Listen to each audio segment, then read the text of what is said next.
વિકસિત ગુજરાતના દાવાઓ વચ્ચે સોનગઢના સરહદી ગામ સાદડુનમાં પીવાના પાણી માટે વલખા.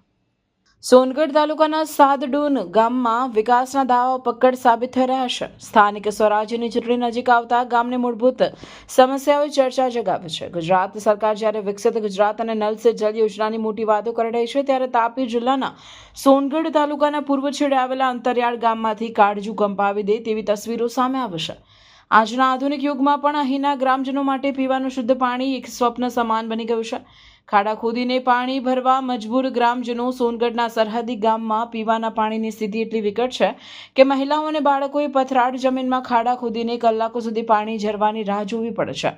વાસણોમાં માંડ થોડું પાણી ભેગું કરવા માટે કાળઝાળ ગરમીમાં રઝળપાટ કરવું પડે છે.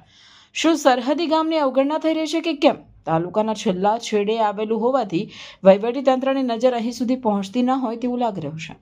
જાણે કળિયુગ જેવો અહેસાસ આ ગામમાં જોવા મળી રહ્યો છે. સ્થાનિકોના મતે આજના ટેકનોલોજીના જમાનામાં પણ તેમણે આદિમાનવ જેવી સ્થિતિમાં જીવવું પડી રહ્યું છે. આરોગ્ય પર જોખમની છાયા તોડાતી હોય તેમ દૂષિત અને રેતીવાળું પાણી પીવાના કારણે ગ્રામજનોમાં રોગચાળો ફેલાવાની પણ ભીતિ સેવાઈ રહી છે. અમે દર ઉનાળે આ જ પરિસ્થિતિનો સામનો કરીએ છીએ.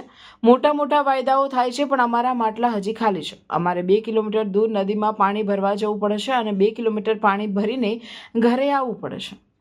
આમ વહીવટીતંત્ર સામે સવાલ ઊભા થયા છે. શું આ જ વિકાસ છે?